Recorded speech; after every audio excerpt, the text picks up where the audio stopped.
আছে পাপ বাপকেও ছাড়ে না। হ্যাঁ, এটা তো আমরা দেখেছি জীবনের অনেক ক্ষেত্রেই কিন্তু দেখি যে এই যে পাপ যখন করে মানুষ তখন সে কখনো বুঝে করে, কখনো হয়তো না বুঝে করে। কিন্তু পাপের ফল যে কার্মা যেটাকে বলে না, যে কার্মা কিন্তু তাকে পেতেই হয়, মানে ভোগ করতেই হয়। আর পাপের ঘড়া যখন পূর্ণ হয়ে যায় তখন কি হয়? হ্যাঁ, সেগুলো নিয়েই তো আজকে বলবো যে পাপের ঘড়া পূর্ণ হলে কি হয়। তো অনেক কিছু আমরা জানতে পারলাম। কালকে একটা লাইভ দেখলাম, এই যে আমাদের সঙ্গীতা ম্যাডামের লাইভ।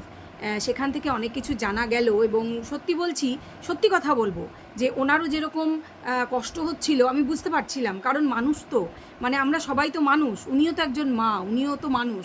ওনার কিন্তু মনের মধ্যে কষ্ট হচ্ছিল, আমাদেরও কষ্ট হয় না তা নয়। আমরা যারা প্রত্যেকেই, আমরা যারা মা, আমাদের কিন্তু কষ্ট হয়, আমরা বুঝি, ফিল করি। কিন্তু যার ফিল করার সেই তো ফিল করে না, যে সত্যিকারের মা। কার কথা বলছি? আমি গামলার মায়ের কথা বলছি। যার ফিল করা উচিত নিজের মেয়ের জন্য, সে ফিল করে না। সে মত্ত হয়ে আছে নিজের চ্যানেল, নিজের সব কিছু নিয়ে। আজকের যে তার ভিডিওতেও, মেয়ের ভিডিওতে মায়ের যে হাঁড়ির মতন মুখ, ডেফিনেটলি তার কিছু স্বার্থে আঘাত লেগেছে। সে মুখ ঘুরিয়ে রেখেছিল প্রথমে, তারপরেও তার মুখে হাসি নেই। এটা হচ্ছে কোনো স্বার্থে আঘাত লাগলেই হয়। হয়তো টাকা করি মেয়ের সঙ্গে গেলেও না, আমরা দেখলাম মেয়ে বকের বউয়ের সঙ্গে তাকে দেখলাম ঘোরাঘুরি করছে সে কোর্ট চত্বরে। এই কোর্টের চক্করই তো কাটতে হচ্ছে। সেজন্য তার প্রতি কষ্ট যদি হয়েও আমাদের মনের কোনো একটা কোণা দিয়েও, কিছু তো করার নেই। তার কার্মা সে ভোগ করছে। সে যে করেছে, যা করেছে, যাদের সঙ্গে করেছে, যে অন্যায়গুলো সে করেছে, তার ফল আজকে সে পাচ্ছে। এবং ওই শিশুটা, যার কোনো অপরাধ ছিল না, ধরে নিচ্ছি যে শিশুর বাবা বিরাট অপরাধী ছিল, শিশুর বাবা, তার ঠাম্মা, তার দাদু বিরাট অপরাধ করেছিল, বিশাল অন্যায় হতো এই মেয়েটার সাথে, আমি কথার কথা ধরে নিলাম এক মুহূর্তের জন্য। কিন্তু এই বাচ্চাটা, এই যে অবোধ শিশুটা, যার মুখে সরল সিধা একটা হাসি, যে ফোকলার মতন হাসে, ফোকলা গালে হাসার মতন, না ওই ফোকলার কথা বলছি না, যে ফোকলা গালে বাচ্চা হাসলে যেরকম একটা সরল সিধা হাসি বেরোয়, ও দাঁত আছে কিন্তু ওর হাসিটা ঠিক ওরকম লাজুক লাজুক সরল সরল একটা হাসি, পাকা পাকা কথা। এই যে দেখছি আজকের ভিডিওতে ঘর মুছছে, খুব যত্ন করে ওর বাবার সঙ্গে কমেন্ট্রি দিচ্ছে, খুব মজা করে। এই যে শিশুটাও তো আরও ছোট ছিল, একেবারেই অবোধ ছিল, একটা দুধের বাচ্চা। সেই দুধের বাচ্চাটাকে কিসের টানে, কিসের টানে, আমরা সবাই জানি কিসের টানে, সেগুলো বারবার বলে আর পুরনো মানে কাসুন্দি ঘাঁটতে চাই না, সত্যি কথা বলছি। কারণ 1 বছর হয়ে গেছে, সব কিছু খুব পুরনো হয়ে গেছে, ঘিসিপিটি যাকে বলে। তো সেই কিসের টানে আমরা জানি যে বেরিয়ে এসেছিল। কি করে পেরেছিল? হ্যাঁ, সেটা অনেকের কাছেই খুব একটা বড় রহস্য, যে কি করে পেরেছিল। তা এখন কিন্তু অনেক কিছুই মাথায় আসছে এগুলো শোনার পর। তবে যা খুশি, মানে যে খুশি, যে আনন্দ সে এখনও দেখায়, সেটা কোন অবস্থার মধ্যে থাকলে এত হাসি মুখে টেনে এনে দেখানো যায়, যেরকমটা শোনা যাচ্ছে। যে ম্যাডামের লাইভে আমরা যেরকম শুনলাম যে তার ভীষণ কষ্ট, তাকে মারধর করে তার ফোকলা প্রেমিক, তারপরে তার নাকি ভীষণ কষ্ট, তার সব টাকা পয়সা হ্যাঁ চুষে চুষে নেয়, তার মা হোক, বাবা হোক, দাদা হোক, বৌদি হোক, যে হোক, বাপের বাড়ি যেই হোক, বা ওই ফোকলার বংশ হোক, তা দেখলাম তো তার বাড়ি তো সে একদম রেনোভেট করে ফেলেছে। এই জন্যই তো ভাগিয়ে নিয়ে গেছিল। কিন্তু সে তো করবেই, সে তো খারাপ লোকই। আমরা তো তার পরিচয় আগেই জানতাম যে তার অনেকগুলি প্রেমিকা, বউ ইত্যাদি, তার সম্পর্ক টেকে না। কিন্তু এই সম্পর্কটা টিকছে কারণ সে হাতে এমন কিছু জোগাড় করেছে। আমি বলছি না, ওর পক্ষের দালালরা বলছে, জলনবুড়ি বলছে যে রণদীপ্ত বাবু তার হাতে তো আছে সব কিছু থাকা সত্ত্বেও, এইভাবে বলছে। সে কি পারতো না ব্ল্যাকমেল করতে? পরিষ্কার বলছে, তার মানে উনি জানেন, ওনার সঙ্গেও এটা নিয়ে আলোচনা করেছে। কে আবার? তার মেয়ে, তার ধর্ম মেয়ে, যাকে ধম্ম মেয়ে পাতিয়েছেন। নিশ্চয়ই তাকেও বলেছে যে ওর কাছে আমার অনেক কিছু এমন দেওয়া আছে যেগুলো নিয়ে আমাকে কালো চিঠি করতে পারে। সবাইকেই তো বলে বেরিয়েছে, ওনাকেও হয়তো বলেছে, তাই উনি বলছেন। ব্যাপারটা হচ্ছে, ওর কাছে কি আছে না আছে সেটা নিয়ে তো প্রথমেই যখন বাড়ি ছেড়ে বেরোয়নি, সেই কল রেকর্ডেই তো আমরা শুনেছিলাম যে দীপ বলছে যে ও জানে ওকে কি করবে, সমস্ত কিছু অনলাইনে ছড়িয়ে দেবে, নিয়ে ওর জীবন শেষ করে দেবে, ওকে বাধ্য করবে এইটা করতে। বলেছিল তো দীপ। আর ওকে কি বলেছিল? বোকার হদ্দ বলেছিল। ভুলটা কি বলেছিল? সত্যিই তো বোকার হদ্দই তো। কারণ সে হচ্ছে ভীষণ অহংকারী। ওই যে গোরা রঙের অহংকার, যে রং মানুষের থাকে না, রূপ মানুষের থাকে না, এইটুকু ম্যাচিওরিটি তার মধ্যে নেই যে রূপ, রং, বয়স এটা কারুর আটকে থাকে না। ওর বয়সও বাড়ছে, রূপ রঙও কমছে এবং আরও কমবে। রূপ রং কমে যাবে আর বয়সটা বেড়ে যাবে, পাশে কেউ থাকবে না। যে থাকতো তার সঙ্গে যদি গোলমাল ছিল, আমি ধরেই নিচ্ছি স্বামীর সঙ্গে অনেক কিছুতে গোলমাল ছিল, সেগুলো বয়সের সঙ্গে অনেক ঠিক হয়ে যায়। কিন্তু তাকে এইভাবে ছেড়ে গিয়ে, শুধু ছেড়ে গিয়ে নয়, তার বদনাম করে, তাকে 498A কেস দিয়ে বিনা কারণে জেলের গারদের পিছনে ঢোকানোর চেষ্টা করে 16খানা উকিল লাগিয়ে, এবং সেই উকিল কে লাগিয়ে দিয়েছিল না, ওই যে সেই দূরের যে শুভানুধ্যায়ী, দূরের, অনেক দূরের যে হেল্প করে, যার জন্য বগদাদাকেও বলা হয়েছিল যে না না, আমি আমার সেই দূরের যে সাথী তাকে ছাড়তে পারবো না, কারণ সে আমাকে অনেক দিন ধরে অনেক হেল্প করছে, কারণ সে টাকা কড়ি দিয়ে লয়ারের ব্যবস্থা করেছিল, কারণ তার নিজের স্বার্থ চরিতার্থ করার জন্য। সে তো এরকম একটা অপরচুন মোমেন্টের জন্যই ওয়েট করছিল। বুঝতে পারছো বন্ধুরা কার কথা বলছি? বুঝতে পারবে। তার আগে বলে নিই, welcome back to my channel world of দোলায় সকল দর্শক বন্ধুকে স্বাগত জানাই। আশা করি তোমরা সকলে সুস্থ আছো আর ভালো আছো। আমি ভালো ছিলাম, কিন্তু এই কালকের লাইভটা দেখার পর থেকে সত্যি বলছি মাথার মধ্যে পুরো ঘুরে গেছে।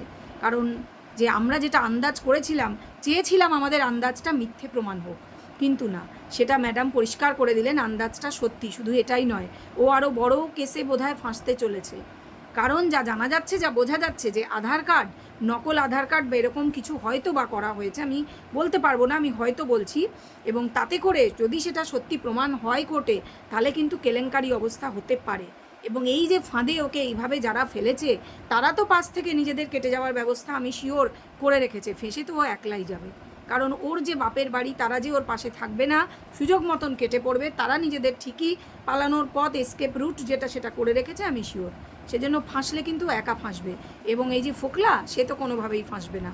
যদি বা ফাঁসেও তার তো কিছু যায় আসে না, কারণ সে তো এরকম চোরচাপাটি, সে তো কবিতা চোর, লোহা চোর, জাহাজের তেল চোর, সে তো চোর, লোকের বউ চোর, সে তো চুরি করাই তার অভ্যাস। এই যে গত কয়েকদিন আগেও যে গামলা একটা যে পোস্ট দিল, কমিউনিটি পোস্ট দিল, তাতেও তো লোকের চুরি করা বলেছে, কি যে ওটা সংগৃহীত বা চুরি করা কিছু বলেছে? বলেনি। এমন করে লিখেছে মনে হচ্ছে এটা ওরই কয়েকটা লাইন লিখেছে। ওই লাইনগুলো যে ওর নয় সেটা পড়লেই বোঝা যায়, এবং লোকে ফটাফট বের করে দেখিয়ে দিয়েছে ওগুলো এফবির কোনো লাইন তুলে সেখানে কপি পেস্ট করে দিয়েছে। কিন্তু সংগৃহীত বলে লেখার যে ভদ্রতা, সেটা করেনি। কারণ এটা কিন্তু ও করেইনি, হয়তো এই লেখাটা করেছেই ওই চোর, ফোকলা চোর। কারণ ফোকলা চোরেরই এটা স্বভাব, এখান থেকে ওখান থেকে সেখান থেকে চুরি করে নিজের নামে, এখন গামলার নামে চালিয়ে দেওয়া। তো ব্যাপারটা হচ্ছে এটাই, যে অনেক খারাপ খারাপ কিছু কেসে ওকে হয়তো ষড়যন্ত্র করে ফাঁসাতে চলেছে। তাহলে কথা হচ্ছে যে এই যে যারা লুটে পুটে খাচ্ছে ওর টাকা করি আর ওকে ফাঁদে ফেলছে, তাদের লাভটা কি? 1 নম্বর 2 নম্বর করে বলি। 1 নম্বর হচ্ছে মা। এই মা যখন মেয়েকে বের করে নিয়ে গিয়েছিল, এক তো গয়না সঙ্গে নেওয়ার বুদ্ধিটাও ডেফিনেটলি মায়ের, কারণ তাতে রিস্ক ছিল, সবই ছিল, কিন্তু না, লোভ ছাড়তে পারবে না, গয়নার বুদ্ধিটা মায়ের অবশ্যই, নিশ্চয়ই হয়তো বা বলছি, কারণ ওর এত বুদ্ধি হবে ওই মুহূর্তে, ওই অবস্থায় আমার মনে হচ্ছে না এখন, এত সব দেখার পর। আর হচ্ছে বাচ্চা নিবি না এটা বলার বুদ্ধিও কিন্তু তারই খুব সম্ভবত, কারণ বাচ্চাকে নেবে না মা, এটা কিভাবে সম্ভব? বাচ্চা নিবি না ভয় দেখানো হয়েছিল যে দেখ আমরাই তোকে, কারণ তখন তো চ্যানেল ছিল না নিজের, আমরা তোকে পালন পোষণ করতে পারি কি না তার ঠিক নেই, আমাদেরই তো দেখেছিস টাকা কড়ির কী অবস্থা, বাচ্চা নিলে তুই পরে নিবি, আইনগতভাবে নিবি, এটা কিন্তু তাকে বোঝানো হয়েছিল। হয়তো মা এবং নতুন জামাই, ফোকলা জামাই একসঙ্গে বুঝিয়েছিল। আর একটা শোনা যাচ্ছে যে একটা হিন্ট দিয়েছেন ম্যাডাম, যে বিয়ে থাওয়া কিছু হয়তো বা করে ফেলেছে, যেটা ভাবা হয়েছিল, যেটা শোনা গেছিল, এবং সেটারও নাকি প্রমাণ জোগাড় হয়ে গেছে। মানে ভগবান আছেন মাথার ওপর, তাই যে ফ্যামিলিটার সাথে অন্যায়গুলো করেছে এতদিন ধরে, এই 1 বছর ধরে যাদের নামে চূড়ান্ত বদনাম করেছে বিনা কারণে, তারা উপযুক্ত নিশ্চয়ই বিচার পাবে। কিন্তু ও যে কী ফাঁসবে সেটা ও জানে কি না, বুঝছে কি না আমার জানা নেই। তবে গত কয়েকদিন ওর ভিডিও দেখে মনে হচ্ছে মুখের হাসিটা জোর করে টেনে আনছে, ওর মনের মধ্যে কিন্তু আলাদাই ঝড় চলছে, এবং ওর বাড়ির লোক কিন্তু ওর পাশে অবশ্যই নেই। বাবাটা তো থাকেই না সঙ্গে, দাদা একটু মানে দাঁত দেখিয়ে দিল বটে হাসি আজকের ভিডিওতে, কিন্তু মা একেবারেই পাশ থেকে সরে যাচ্ছে। কিন্তু মেয়ের পয়সায় ফুর্তি করার সময় করে নিল, ঘোরা বেড়ানো সেগুলো করে নিল, কারণ সে তো সেগুলো করার জন্যই, সেই উদ্দেশ্যেই বের করে নিয়ে এসছে। নাহলে সে তারপরেও কেন চায়নি, তাদের দিক থেকে কোনো উদ্যোগ কেন নেওয়া হয়নি? এই যে মেয়ে ফিরতে চায়নি সংসারে, বারবার শোনা যাচ্ছে তাকে, এই যে জলপাইগুড়ির কাকু কাকিমাই হোক আর যে কোনো কেউই হোক, তাকে সংসারে ফেরানোর হাজার চেষ্টা হয়েছিল। যে এই যে ধরিত্রী, ওদের যে নাম শোনা যাচ্ছে, সোমা ধরিত্রী বা ম্যাডাম, মানে প্রত্যেকে, ইভেন সীমা, প্রত্যেকে চেষ্টা করেছে, কিন্তু সে ফিরতে চায়নি, সে ডিনাই করেছে। তার বাচ্চা কিন্তু ওখানে আছে, তাহলে সে কেন ডিনাই করছে? তাকে ফাঁদে ফেলে রাখা হয়েছে, এরকমই কিছু বোঝা যাচ্ছে। যে কি জানি এই বিয়ের ফাঁদ, বুঝতে পারছি না, কারণ আমি তো জানি না সত্যিই বিয়ে হয়েছে কি না। যতক্ষণ প্রমাণ সামনে না আসবে শিওর স্যাঙ্গুইন হয়ে কিছু বলা যাবে না, আমরাও বলতে পারি না অন্তত কন্ট্রোভার্সি ক্রিয়েটাররা। কিন্তু সত্যি বলছি যে সন্তানের মতো তো ভীষণ ভীষণ চিন্তা হচ্ছে, যত খারাপ কাজই করে থাকুক সন্তান ছেড়ে এই যে গেছে, সেটাও কিন্তু বোঝা যাচ্ছে যে কারুর না কারুর পরামর্শ বা ভয় দেখানো সেখানে ছিল, যে তোর কি ক্ষমতা আছে, তুই কি জানিস যে শিওর তুই ওর হাত থেকে চ্যানেলগুলো নিয়ে নিতে পারবি। তখন তো এটাই ভেবেছিল চ্যানেলগুলো নিয়ে নেবে, সাইবার ক্রাইমে কমপ্লেন করলে চ্যানেলগুলো ওই পেয়ে যাবে, কিন্তু সেটা তো হয়নি। সেই জন্য ওকে 12 দিন ওয়েট করে চ্যানেল খুলতে হয়েছিল, চুপচাপ ঘাপটি মেরে পড়ে থাকার পর। এবং পিছনে ডেফিনেটলি ওর মায়ের ফোন থেকে করতো, নিজে বলেছে প্রথম প্রথম ভিডিও দিত, মায়ের সাপোর্ট তো প্রথম থেকে ছিল, মা এবং তখন বান্ধবী ললিতা এদের সাপোর্ট প্রথম থেকে ছিল। পরে বান্ধবী ললিতা সাইড হয়ে গেছে, কারণ তার স্বামী বাধা দিয়েছে তাকে, তার স্বামী তাকে কঠোর নির্দেশ দিয়েছে যে ওর ভিডিওতে যেন মুখ না দেখায়। তলে তলে যোগাযোগ আছে, কিন্তু ওপরে যেন মুখ না দেখায়। আমরা তো ধরে ফেলেছি, ফ্ল্যাটেও সে গিয়েছিল বেড়াতে, ধরে ফেলেছি তো, মাংস ভাত খেয়ে এসেছে, কিন্তু সে মুখ দেখাবে না, তাকে আমরা অন্য সূত্রে অন্য সোর্সে ধরে ফেলেছি, ভিডিওর মধ্যে থেকেই ধরেছি, ওরই ভিডিওর মধ্যে থেকে, কোনো আলাদা লোক লাগিয়ে ধরতে হয়নি, পাপারাজি লাগাতে হয়নি, বোঝা যাচ্ছে। কিন্তু অবস্থা কিন্তু এখন কোনো হাসি মজাকের ব্যাপারটা নেই, খুব ঘোরতর পর্যায়ে চলে গেছে যা বোঝা যাচ্ছে।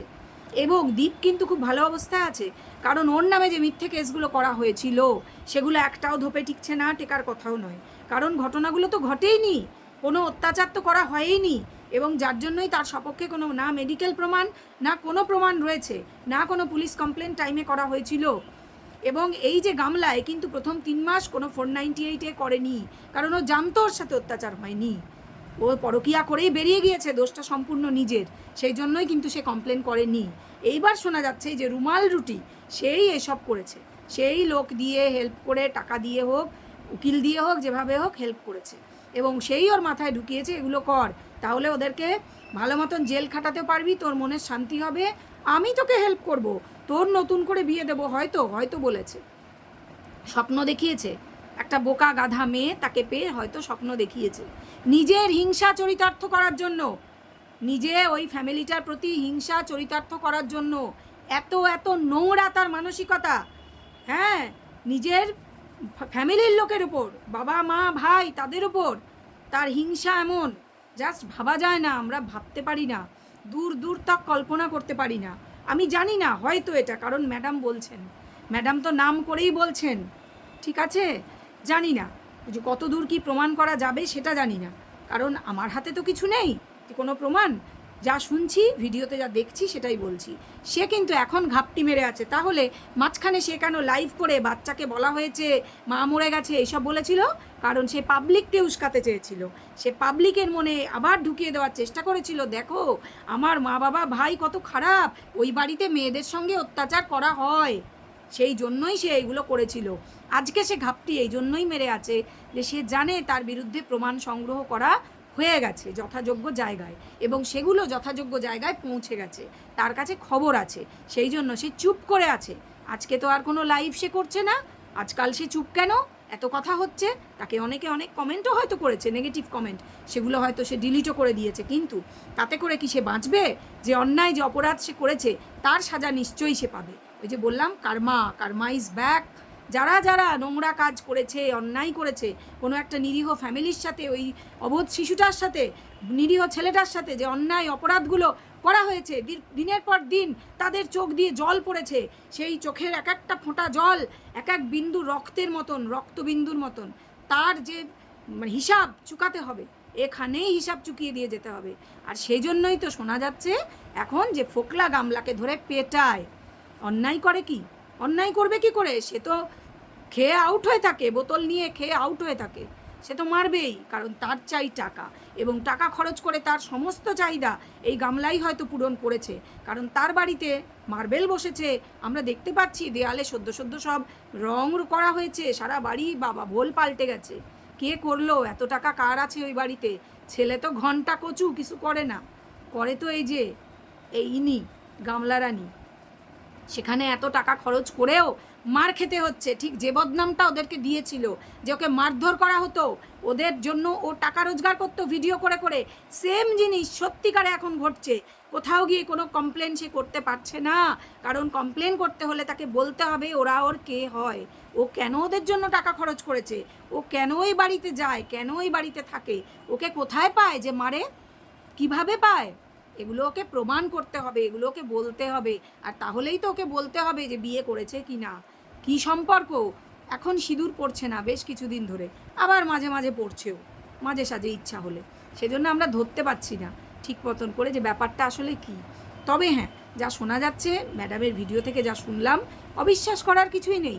এবং উনি বলছেন প্রমাণ কিন্তু সংগ্রহ করা হয়ে গেছে এবং সেগুলো যথাসময়ে মানুষকেও দেখানো হবে এবং যথাযোগ্য জায়গায়ও হয়তো সেগুলো পৌঁছিয়ে গেছে।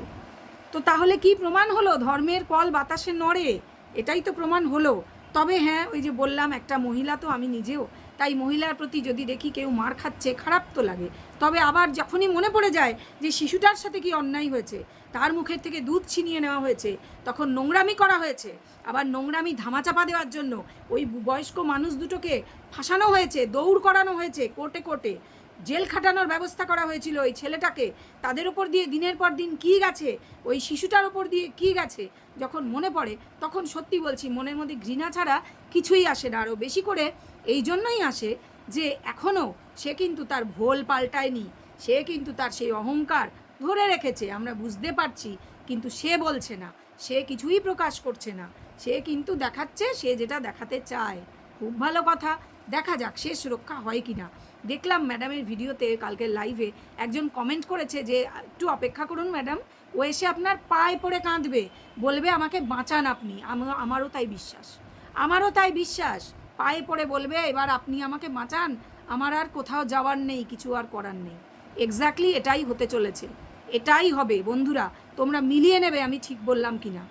এবার বলি অন্য আর একটা কথা, যে এই যে ম্যান্ডির দালাল দীপ ভাই, মানে আমাদের এই গামলিরও দালাল দীপ ভাই, সে বলছে যে বাচ্চাটা জলপাইগুড়িতে গিয়ে ওরা যে বেড়াতে বেরিয়েছিল, জুতো ভিজিয়ে ফেলেছিল, তো বাচ্চাটা খালি পায়ে অতটা রাস্তা দিয়ে হাঁটছে, ঘুরছে, সব জায়গায় খালি পায়ে হাঁটছে, তাকে একটা জুতো কিনে দেওয়া গেল না, বলে যা নয় তাই বলে অপমান, যেমন অকথ্য ভাষায় গালিগালাজ করে অপমান করে ওদের ভিডিও করেছে। এবং সেখানে জলপাইগুড়ির কাকু, এই যে গৌতম বাবু, উনি কিন্তু কমেন্ট করে, একটা বড় সড়ো কমেন্ট করে যথেষ্ট মিষ্টি ভাষায় জুতোটা মেরেছেন ওকে। উনি জানিয়েছেন যে বাচ্চাটাকে বারবার জুতো পরিয়ে দিচ্ছিল ওর বাবা, সে খুলে ফেলছিল কারণ তার খুব মজা পাচ্ছিল সে খালি পায়ে ঘুরে বেড়াতে। জায়গাটা যেখানে, ওখানে পাহাড়ি রাস্তা, বেশ প্লেন রাস্তা, ভালো, তো ও মজা পাচ্ছিল সামহাও, সেজন্যই সে ওরকমটা করছিল, তাকে বারবারই জুতো পরানোর চেষ্টা হয়েছিল। না হলে উনি বলেছেন যে একটা জুতো কিনে দিতে পারবে না ওর বাবা বা আমি, এটা কি হতে পারে? আমাদের বাড়ি যত প্রচুর অনাত্মীয় লোকজন আসেন, যারা অতিথি হয়ে আসেন, এবং আমরা অতিথি পরায়ণ মানুষ, আমরা ভালোবাসি অতিথি পরায়ণতা করতে, আপনিও আসবেন, ফ্যামিলি সহকারে আসবেন, একটু লজ্জা কি ওর হবে না?